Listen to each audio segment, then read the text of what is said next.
Okay, hello. Welcome to our presentation today, Visual Attention and Context. So first of all, my name is Max Kalehoff, and I work in product strategy, sales, and partnerships. And with me is my colleague, Alex Browne, who works in product and partnership strategy. Three core topics we want to take you through today.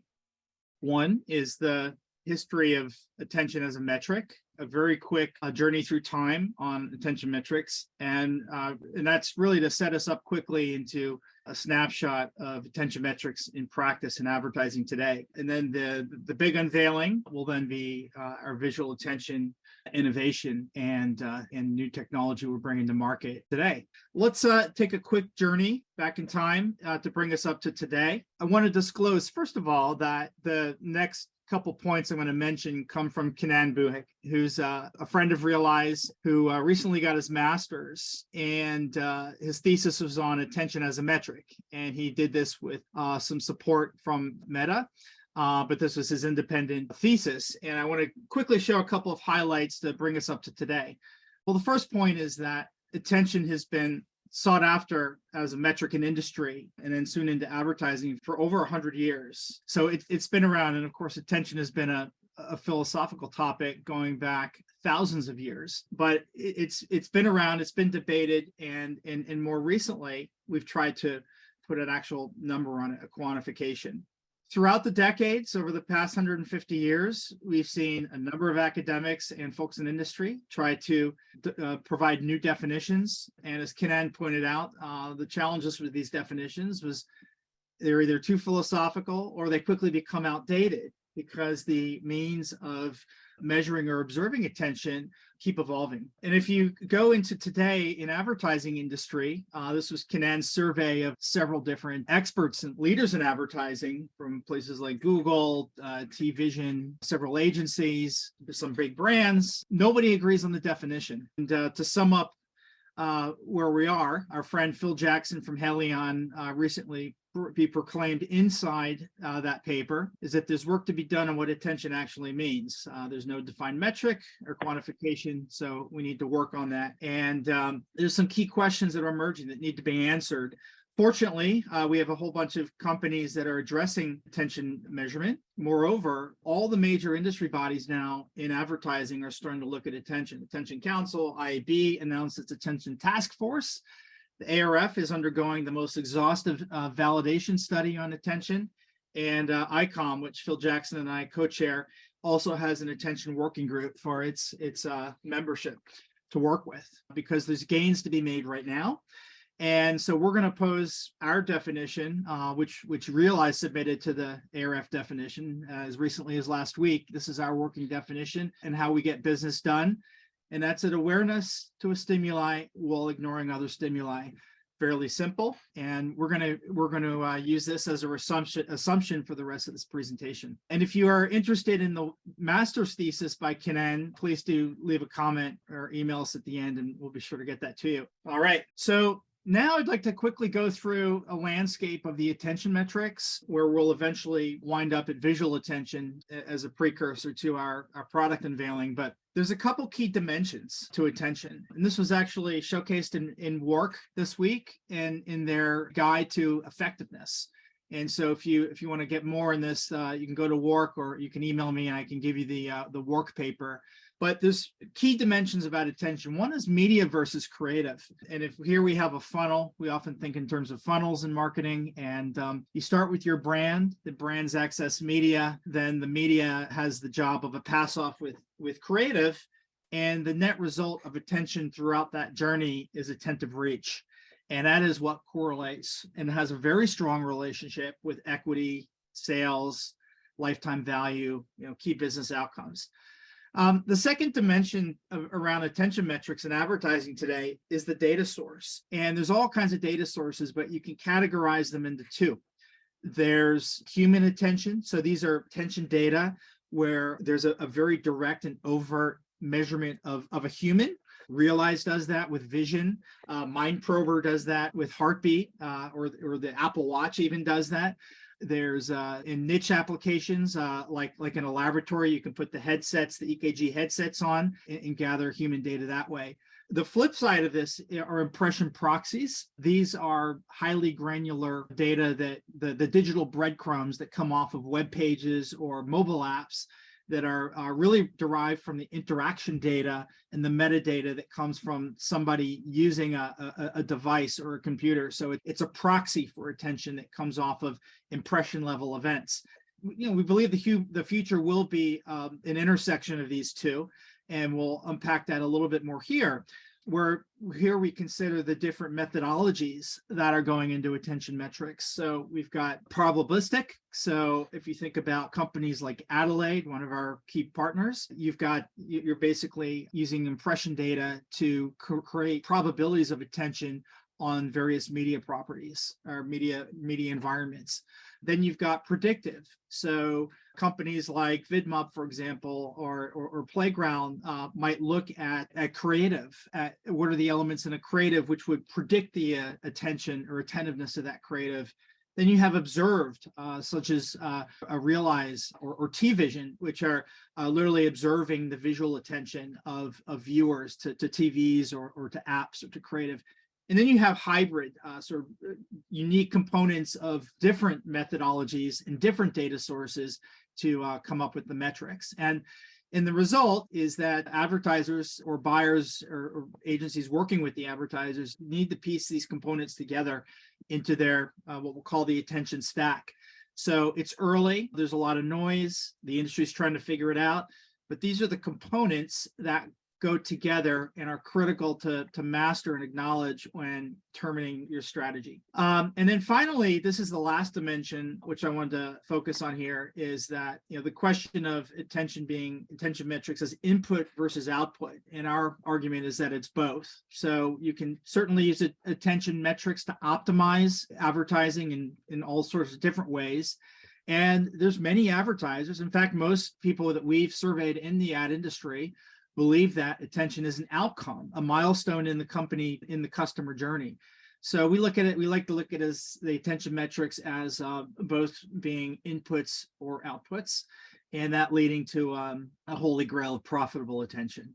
And with that, I would like to introduce Alex, my colleague, to take us through and introduce the new product we're coming out with today. Alex. Wonderful. Thanks, Max. And thank you all for joining. So yes, I have the privilege of explaining and describing our new visual attention product today. So before going into the specifics, it's worth just quickly thinking about the fundamental role that attention plays in advertising effectiveness. So if we break down the components of an ad exposure, the foremost requirement for a piece of advertising is to capture attention so that the ad and thereby the brand can enter the consciousness of the viewer. That ad then has the opportunity to impart a message or to tell a story, and in doing so to build memory structures. And our technique for measuring whether that is effective or not is via facial reactions that signify emotional effect.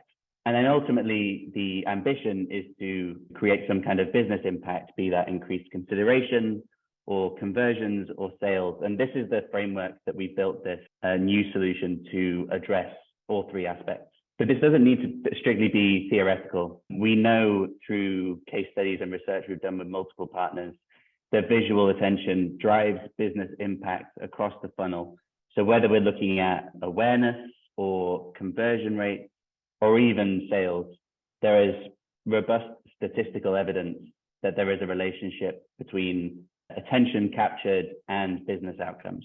So I'll just step back for a second and describe exactly how visual attention works. So what we're measuring at Realeyes is eyes on screen attention. So whether someone's gaze is fixed on the screen or not. This is a form of human attention data, if you recall Max's framing a few slides ago. And we do this through access to front-facing webcams and the implementation of computer vision techniques to determine in a privacy-safe and calibration-free way whether someone's gaze is on screen or not on a frame-by-frame, second-by-second basis. We are able to show, with comparisons to ground truth data, which is provided by real human annotators, that the accuracy of this visual attention AI is extremely close to matching human level accuracy. We're also reaching a similar threshold in other types of reaction measurement as well, such as smiles that have a relationship to happiness. So this is the technology, visual attention AI measurement, that we're bringing to bear in a new partnership with iSquare. iSquare are specialists in many things. One thing they are absolutely world-class at is the creation of simulated, interactive, high-quality media environments, be those open web or walled gardens. So we've combined our technologies to create a unified solution to measuring attention to advertising in context, in the media environment that people encounter ads in. And this is designed to address the sorts of questions that are listed on this slide. So this just is a quick kind of reel of how the product works. The basis of it is that we collect attention, reaction, and brand impact data while people interact with media environments, and in the process of interacting with those environments are exposed to ads. And this results in a rich panoply of different data signals that we package together and interpret to help inform critical business decisions. I'll briefly break down the process of how this works and the workflow. So for anyone, any customer, advertiser, agency that wants to use this product, what's required of them is to send Realeyes the creators that they want to test, to specify a target audience, so a particular market, particular demographic, or particular attitudinally defined group, and then to also define and set out the context and the intended context for the ad, so where they intend to place it when the ad goes live. We take that information and construct a survey and distribute it to between 150 and 300 panelists who are accessed through third-party panels. And for each person who participates in this test, there are 3 steps in the survey, essentially. The first is an in-context test where a participant is exposed to an ad or ads in a simulated media environment provided by iSquare. This is followed up by a forced exposure in focus test, which involves the participant watching the ad in its entirety all the way through, which is obviously not a requirement for the in-context test, so that we capture data on every single second of the ad. And this is followed with a brand equity survey. This process of collecting 150 to 300 participants in larger markets like the US and Europe typically takes about 48 hours. All these data, they're automatically aggregated to give you information that can be bucketed into 3 basic information sets that answer 3 critical sets of business questions. The first, which is delivered through the in-context test, is understanding whether an ad breaks through in the intended media setting. Essentially, does it capture attention when it is encountered in the media environment that it is intended to be placed in? The key metric for this is attentive seconds, although there's many other metrics that inform this. Then we move on to reactions, and these are judged through the forced exposure test. So here we capture data on every single second of the ad, and are able to map out and determine whether there are particularly strong and resonant scenes or weak scenes in an ad. Is it an engaging experience when viewed to completion or not? And the key metric for this is reactions. And then finally, there's brand equity data, which is delivered via survey. So these are simple but important metrics like recall and recognition that we use to contextualize the other data. And it's in combination that these different data sets really yield a substantial amount of value. So perhaps the most consistent and striking observation that we've seen whilst running tests in context is that attention-driven creative, so ads that capture more attention than average, yield greater brand recall. We validated this across several markets and lots of different platforms, and it's a remarkably consistent pattern we see. If you take it on average, the difference in terms of overall attention between ad exposures where the brand is not recalled and ad exposures where the brand is recalled is about 3 seconds of additional attention, although this delta does vary by market. And the threshold for effective attention on a given media environment differs substantially based on the environment that you're looking at. So there's nuances underneath this broad observation. But it's also important to look at the creative itself in isolation and to understand whether it is resonant or not, because this has a very meaningful impact on media effectiveness. We're going to show you two very short Swiffer ads here. Keeping up with dust is so easy. Swiffer Dusters. Dust can't hide from Swiffer Sweeper. Traps and locks 2 times dirt, dust, and hair. What this information shows you here is that the ad on the right, the green Swiffer ad, captures more attention and delivers much stronger reactions than the ad on the left, despite on the face of it, the ads being very similar. And this is an example of a pattern that we've seen across multiple cleaning brands and cleaning campaigns, whereby scenes that involve or that depict a human being engaging in the act of cleaning relative to your average scene foment distraction and create negative reactions. The simple everyday way of interpreting that is people don't like to watch other people cleaning. Whereas if the product is shown in action in a kind of disembodied way without the person who's using the product is being on screen, this technique tends to lead to more attention being sustained and overall more positive reaction. And this is important because if we translate these reactions into an effective cost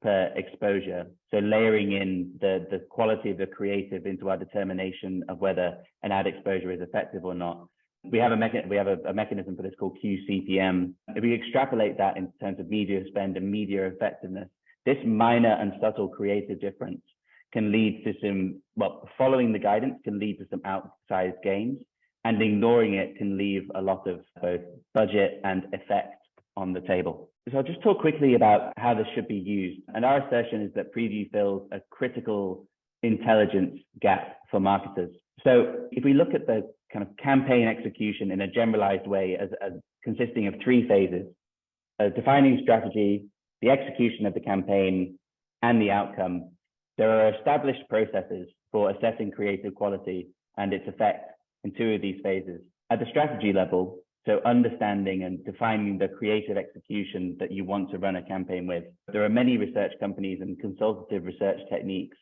that are used to assess different storyboards, animatics, through long bespoke surveys to determine the creative concept that is going to be the centerpiece of a campaign. And once a campaign is closed and an advertiser and their partners want to understand whether a campaign is effective or not, there are established techniques again for understanding sales effects or brand lift. And these, while they may be imperfect, are kind of established and usable techniques. Where we assert that Preview fills a gap and adds a lot of value is in the execution of the campaign.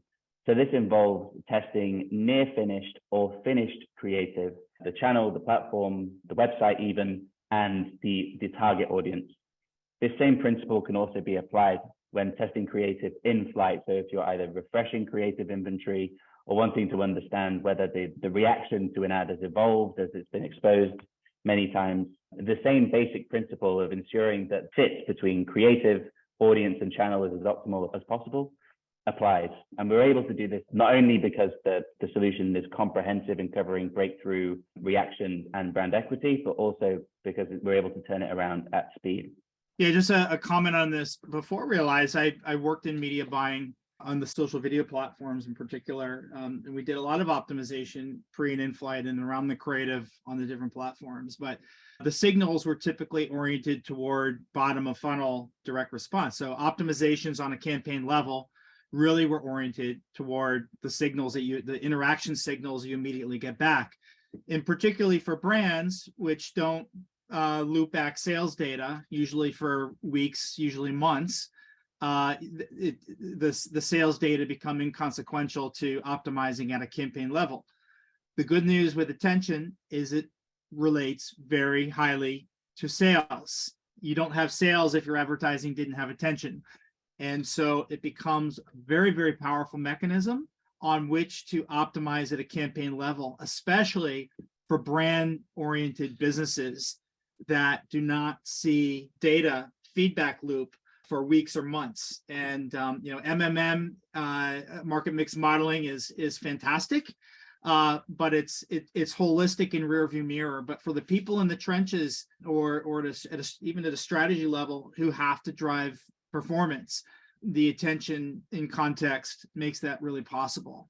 And I'll turn it back to you, Alex. I mean, we're on the penultimate slide, I think, now anyway. But just to expand on that, actually, as Max was alluding to, that kind of notion of filling the execution gap does, I think, apply most particularly to advertisers who, in using this, can test as many ads as possible pre and in flight to maximize attention, breakthrough in context, and brand effects as well.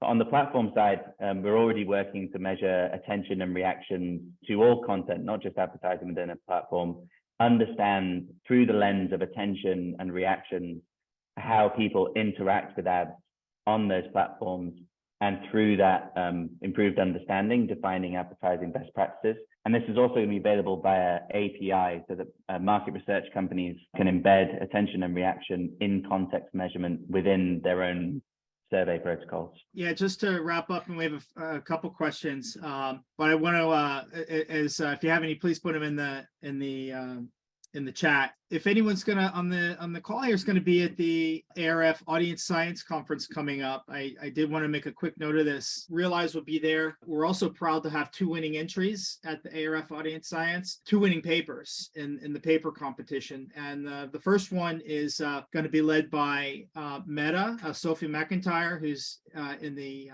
marketing science team, along with our partner Bill Harvey.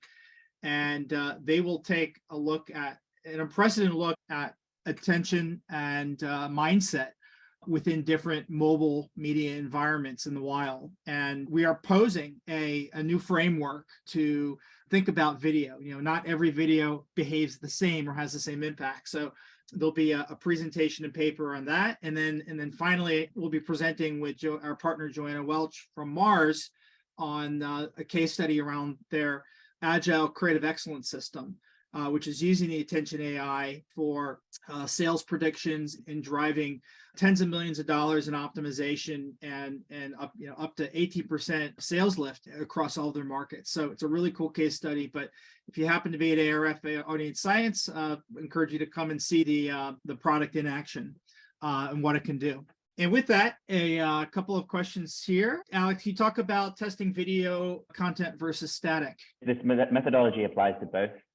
Capturing attention in context is a requirement of static advertising as it is over video content.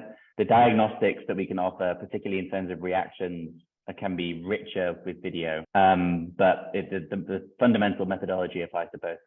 And maybe you could talk about, there's a question, how do we replace the media within the environments? Are they simulations or copies or real accounts? How does that work? So for anyone who can't read the questions, do you make replacements in the real media environment like YouTube, TikTok, etc., or it is realistic simulations? So there's material on this available via iSquare, who are the pioneers here. It's a slightly varied response, but for major media environments in particular, we are dealing in technical terms with a simulation.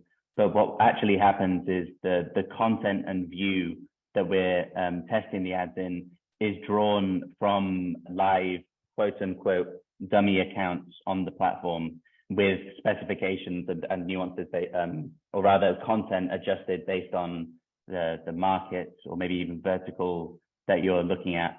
So there's a very high degree of similarity to, and particularly in terms of the major platforms, almost effectively identical between the environments that we test in and the live environments out in the world.